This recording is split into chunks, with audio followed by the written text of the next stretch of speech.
In today's video, we're going to be breaking down a 29 kill gameplay from one of my community members, Twisted Tacos. And there is a ton to learn from this gameplay because the crazy thing about this was he very easily could have dropped 30 plus. There's actually a lot of mistakes he could have capitalized on. So the goal of today's video is to help you guys learn how to get those higher kill games and hopefully break your PR. So one thing I want to point out at the start here is he does land prison. This is a place I like to land a lot. Number one, because of lots of money. It's very easy to get loadout money here very quickly. You're going to see it's only been a few seconds. He's already got loadout money at $7,700. Now, unfortunately, there is no buy station at Grandma's or headquarters. And this is something I try to keep in mind of where I'm landing. If there's not a buy station there, you might want to consider going elsewhere because now he has to work over to Control Center. There was an occupation scan. He was able to lay down, and he does know that there are some people at Control Center. It's like this guy fell down, decided to break his legs. So he's going to be able to get loadout down, which is good. It is, like a minute into the game, he's already got loadout down. He throws it up above in the street and decides to go ahead and push in because he's got an Owen gun. And that's something important to know is if you have the right gun, go for it. I mean, the Owen, the ground loot is one of the best SMGs. So the occupation scan is over and he's got to figure out where these guys are. One thing to note is his centering is very good. He is always looking at chest level and bam, here comes a guy. It looks like they're shooting at each other. So he knows he's in between two different teams. He's going to slide around. Good centering. His crosshair is right where the enemy is. Bam, he gets a team wipe. Now, one thing to talk about here is the concept of farming in that he got 3 kills right in a row, and he could have let that last guy live potentially, allowed that team to come back, and that is usually what is going to separate from getting those really high kill, like 30 plus kill games, is by utilizing farming and not wiping teams. So kind of a bad situation here. He pushes into tents and he shot one, then saw another one, decided to shoot, and just that guy is going to come back. Overall, in hindsight there, what he probably should have done is push that first guy he shot, because then by shooting him and not finishing him, he kind of like gave that guy an alert, and that guy's able to come, turn around, and kill him.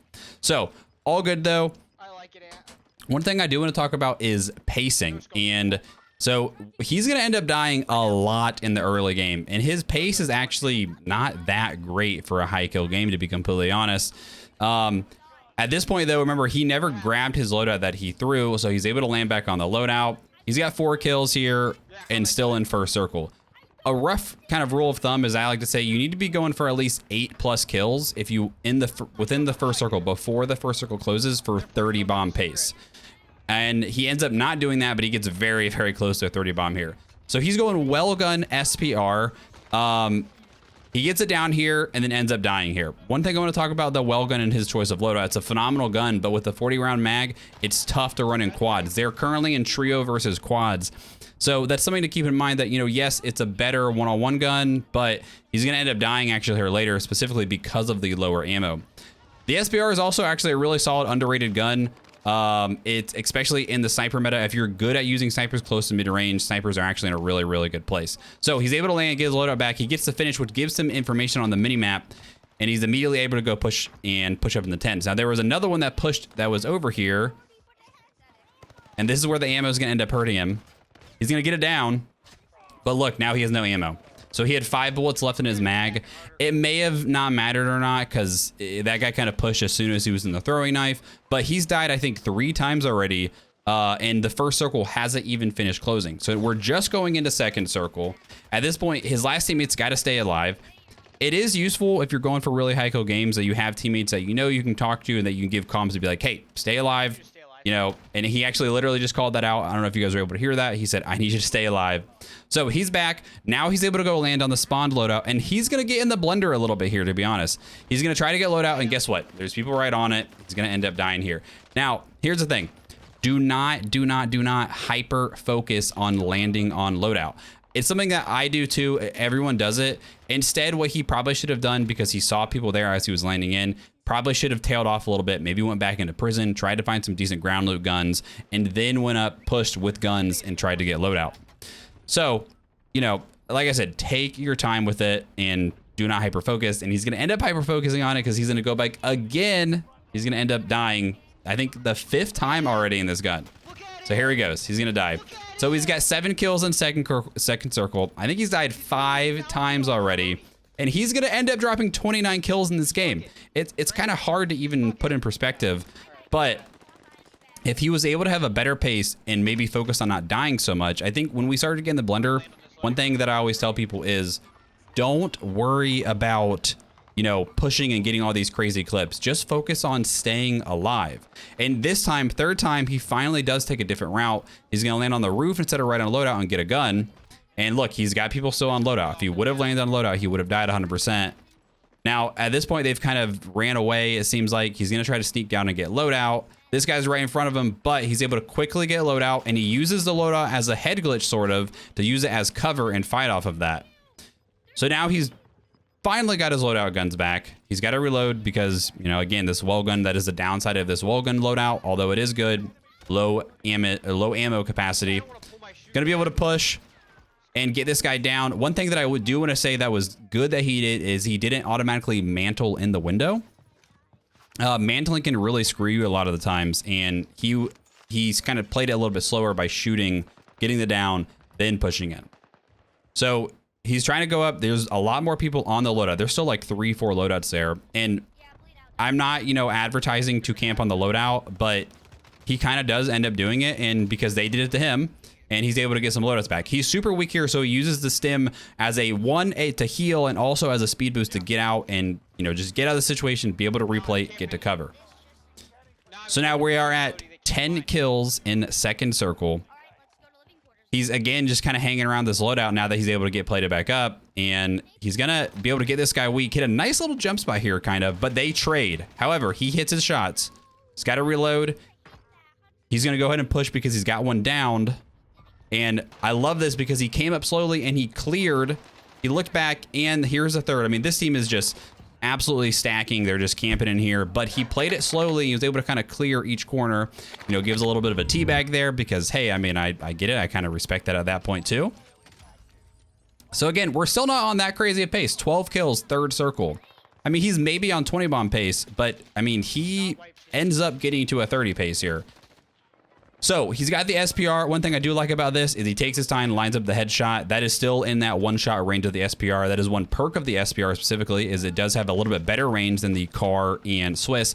One thing about that well gun down there is he played off that head glitch there where he used that little ledge to kind of stay behind cover. And bam, ends up getting another team wipe there. But another guy comes and he has just enough ammo to get this finish. He only had 4 bullets left there. He's shouting out to his teammates, do not kill that guy because it's the last one left on their team. And this is where we go back to the whole farming point, is you do not want to be wiping teams if you are on a high pace, or really in general if you're going for high kill games. So good movement, good centering there. Teammate ends up taking that kill.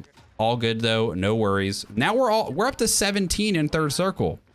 You know, things are looking good. He just had, I think, like 6 kills within like a minute or two there. He's got more people landing back. He's going to play from the high ground. He's going to get it easy down here. And then he's got another landing. Able to get that down. Literally needs his last bullet, though, to get it. Again, that's the downside of that well gun. Hits just low of the headshot with the SPR. But now he's able to push. Got a little bit lucky there, got a little bit COD timing there because that guy kind of peaked right as he went to sprint. These guys keep trying to land back on their loot, so he's able to take advantage of this, get some, you know, somewhat easy kills here. Now he's on 21. Things are looking good, okay?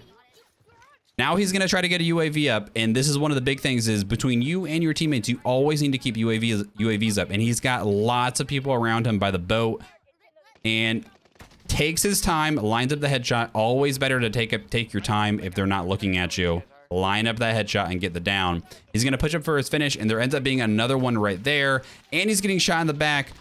So what he ends up doing is, and I kind of don't, this is another one of those mistakes, is what he did is he got hyper focused.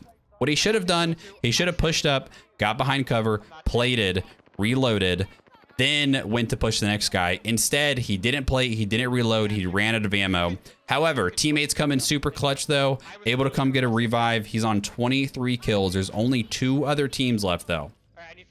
So he's trying to get a 30 bomb. So his PR before this was 29, and his goal is he wants a 30 bomb really bad. And I get it. I mean, 30s are really hard to get. He's calling for comms because his teammates they're talking. They're trying to help ultimately, but he just needs comms because he's got people on him. And then bam, he's got one here, another one. Great centering, great side cancel around the corner. Luckily was very accurate with his shots there, so he was able to get both down within 1 mag. So he realized there's only 1 team left at this point. There's 4 left. He realizes he pretty much cannot get a 30 unless one of these guys were able to buy back. And he ends up seeing them. They're over at living quarters. Zone is over that way, so he does need to go that direction. And he's saying, I've got to 1v4 these if I want to tie my PR. So he's got one close here on UAV that is in Foursquare. He's playing this slow, trying to see if he can get it down with the sniper. Just taking his time, which is good. You know, he's got plenty of time. It's his teammates know that they're like, hey, we're gonna try to let you tie your PR. And that is one thing that is very useful if you've got teammates that you can talk to. He tries to go for the snipe there, and he had the headshot lined up perfectly. However, the flinch caused him to miss it. But he goes in, he gets plated up. He's going to use a stim. He's going to reach out from a different angle, which is something I always recommend. Never challenge from the same angle. Very quick throwing knife, able to get that guy down. And what he's going to able to do here, he's going to use his gas mask to take a long rotate, get plated up, and kind of get around and behind these guys and get some free kills here. So he sees this guy that is just chilling here. There's actually, I think, 2 here. Almost, gas mask almost screws him, gets one down, pushes in, gets the 3rd. Now there's 1 left. He pings on UAV. He's in here, lays down behind cover. Excellent use of cover there to finish with 29 kills. Some things to take away from this. He still died a lot, was in the blender, could have been, you know, an even higher game, but he stayed with it. He kind of locked back in and just ended up kept frying basically at the end of the day. So guys, I hope you found this video helpful. If you did, if you like these style of videos, consider subscribing. Otherwise, I hope you have a fabulous rest of your day. See you in the next one.